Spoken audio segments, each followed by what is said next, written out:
زمانہ گزرا ہے، ایک وہ کیسا زمانہ ہے، ایک آج ہمارا زمانہ ہے۔ کون ہے؟ وقت کے امام ہیں، بہت بڑے امام ہیں جن کو پوری دنیا حضرت امام اعظم ابو حنیفہ کے نام سے جانتی ہے۔ میری ماں اور بہنیں بھی غور سے سن لیں گی، ایک خاص بات بتانے جا رہا ہوں۔ روز پاک کی محبت میں آنے والوں، حضرت امام اعظم ابو حنیفہ رضی اللہ تعالیٰ عنہ کا ایک پڑوسی یہودی تھا، کچھ نہیں تب بھی 30-35 سال سے آپ کی دشمنی میں تھا، ہمیشہ آپ کی برائی کرنا، گالی دینا، لوگوں کو بہکانا، آپ کے خلاف باتیں کرنا، آپ کے خلاف طرح طرح کا مذاق اڑانا، طرح طرح کی باتیں کرنا۔ لیکن اللہ کی مشیت دیکھیے، وہ یہودی پہلے بہت مالدار تھا، دھیرے دھیرے دھیرے دھیرے غریب ہوتے چلا گیا۔ اتنا غریب ہوا کہ اس کے گھر میں جلانے کے لیے چراغ کے لیے تیل نہیں تھا، اس کے بچوں کو کھانے کے لیے اناج تک نہیں تھا۔ ایک دن امام اعظم ابو حنیفہ اپنے گھر میں آتے ہیں، رات ہوئی، جب آدھی رات گزرتی ہے تو بچوں کے رونے کی آواز آئی۔ امام اعظم ابو حنیفہ پریشان ہو گئے، کہاں سے آواز آ رہی ہے؟ اپنی بیوی سے پوچھتے ہیں یہ آواز کہاں سے آ رہی ہے؟ کہہ رہی ہے کہ ہو سکتا ہے بغل کا جو پڑوسی یہودی ہے اسی کے بچوں کی رونے کی آواز لگ رہی ہے۔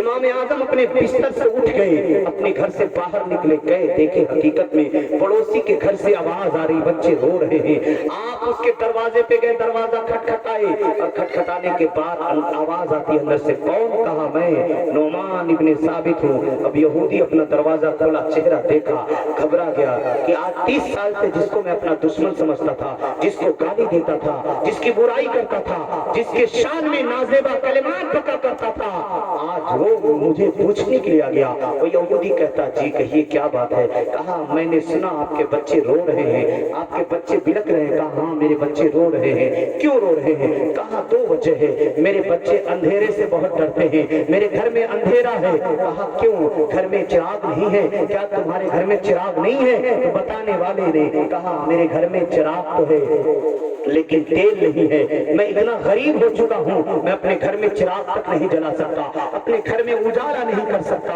کہا دوسری وجہ؟ کہا دوسری وجہ یہ ہے کہ آج کئی دن سے میرے بچوں نے کھانا نہیں کھایا ہے، میرے بچے بھوک کے مارے تل ملا رہے ہیں، بھوک کے مارے تڑپ رہے ہیں۔ اللہ اکبر۔ امام اعظم ابو حنیفہ رضی اللہ تعالیٰ کہتے ہیں اچھا رکو یہی۔ اپنے گھر گئے، فوراً ایک چراغ تیار کرتے ہیں، اس میں تیل ڈالتے ہیں، جلاتے ہیں، اور کچھ اناج لیتے ہیں اور لے کر آتے اس یہودی کو دیتے ہیں، کہتے ہیں لو یہ لے لو، یہ چراغ اپنے گھر میں رکھ دو اور یہ اناج ابھی بنا کر اپنے بچوں کو کھلا دو، اور سنو ہر رات میں تمہارے پاس ایک چراغ لے کر کے آؤں گا، ہر رات میں تمہارے لیے اناج لے کر کے آؤں گا، لیکن اس وقت آؤں گا جب سارے لوگ سو جائیں گے تب لے کر کے آؤں گا، جب سب لوگ اپنی نیند میں ہو جائیں گے تب میں لے کر آؤں گا۔ کہا ایسا کیوں؟ کہا اس لیے کہ تم آج 30 سال سے زیادہ وقت گزر گیا ہے، تم مجھے گالی دیتے رہے، میری برائی کرتے رہے اور میرے اوپر پھپتیاں کستے رہے، مجھے نہ جانے کن کن ناموں سے یاد کرتے رہے۔ اگر میں لوگوں کو دکھا کر تمہیں دوں گا تو لوگ تمہارا مذاق اڑائیں گے، تم پر ہنسیں گے، تمہیں جب رات میں لوگ سو جایا کریں گے میں چراغ بھی تمہیں لا کر دوں گا، میں تمہیں اناج بھی لا کر دوں گا، لیکن یہ کسی کو بتانا نہیں۔ یہ امام اعظم ابو حنیفہ کہہ رہے ہیں۔ اللہ اکبر۔ دے کر چلے گئے، وہ یہودی چراغ لے گیا اپنے گھر میں رکھ دیا، بچے اجالا دیکھے خاموش ہو گئے، دیکھا باپ اناج لے کر کے آ رہا ہے، فوراً میاں بیوی نے کھانا تیار کیا، بچوں کو کھلایا، بچے سو گئے۔ اب یہودی جب بستر پہ گیا ہے، بستر پہ گیا تو اب اس کو نیند نہیں آ رہی ہے، وہ سوچ رہا ہے کہ میں جس امام کو، مسلمانوں کے جس امام کو آج زمانے سے گالی دے رہا تھا، جس کو برا بھلا کہہ رہا تھا، جس پہ میں پھپتیاں کستا تھا، جب مجھے کسی نے میری مدد نہیں کی، ایسی حالت میں جب میرے ہاں چراغ میں تیل بھی نہیں تھا اور میرے گھر میں کوئی اناج نہیں، تب وہ امام آیا میری مدد کرنے کے لیے، پوری رات سوچنے میں گزار دیا۔ دوسرا دن بڑا بے چینی گزرا ہے، پھر جب دوسری رات آتی ہے، جب سناٹا چھا گیا، لوگ سو گئے، پھر امام اعظم ابو حنیفہ چراغ لیتے ہیں اور اناج لیتے ہیں، اس کے گھر گئے، دے کر چلے آئے۔